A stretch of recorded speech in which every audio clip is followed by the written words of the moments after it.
এভাবেই কাদার মধ্য থেকে উদ্ধার করা হচ্ছে একজন বৃদ্ধাকে। সারা দেহে কাদা লেপ্টে আছে, চোখে মুখে শূন্য দৃষ্টি তার। সেই ভয়াবহতার কথা এখনো ভুলতে পারছেন না তিনি। তাকে কোনো রকম ভাবে দ্রুত শুকনো জায়গায় আনা হয়, এরপর নেওয়া হয় হাসপাতালে। কিন্তু তার মুখ থেকে একটি কথাও বের হচ্ছে না, কিভাবেই বা বলবেন। চোখের সামনে তিনি দেখেছেন পুরো একটা এলাকাকে কাদায় ঢেকে যেতে। কেউ কেউ মৃত্যুর মুখ থেকে বেঁচে ফিরেছেন, তিনি তাদের দলে। নেপালের অসংখ্য মানুষ এই ঘটনার সাক্ষী হয়েছেন।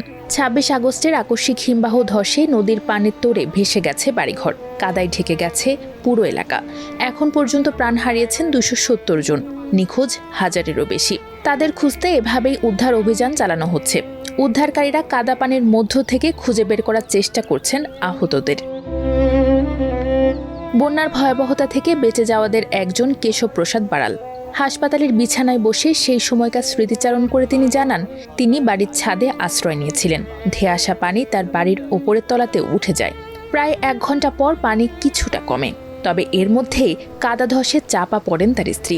নিরাপদে থাকার জন্য ছাদে অপেক্ষা করতে থাকেন বাড়াল। প্রায় ৪ থেকে ৫ ঘন্টা পর একটি হেলিকপ্টারের মাধ্যমে তাকে উদ্ধার করা হয়। পরে চিকিৎসা কর্মীরা তার শারীরিক অবস্থা পরীক্ষা করেন। গুরুতর বিপদের মধ্যেও প্রাণে বেঁচে ফেরাদের এই অভিজ্ঞতা এখন ওই দুর্যোগের ভয়াবহতারই সাক্ষ্য দিচ্ছে। উদ্ধার হওয়া অন্যদেরও দ্রুত অ্যাম্বুলেন্সে করে চিকিৎসার জন্য নিয়ে যাওয়া হয়। স্ট্রেচারে করে আহতদের অ্যাম্বুলেন্সে তোলা এবং ঘটনাস্থল ছেড়ে যাওয়ার দৃশ্য ধরা পড়েছে ক্যামেরায়। উদ্ধার হওয়া মানুষদের মনে কিছুটা স্বস্তি এলেও স্বজনদের অপেক্ষা এখনও শেষ হয়নি। নিখোঁজদের সন্ধানে দুর্গম পাহাড়ি এলাকায় চলছে উদ্ধার তৎপরতা।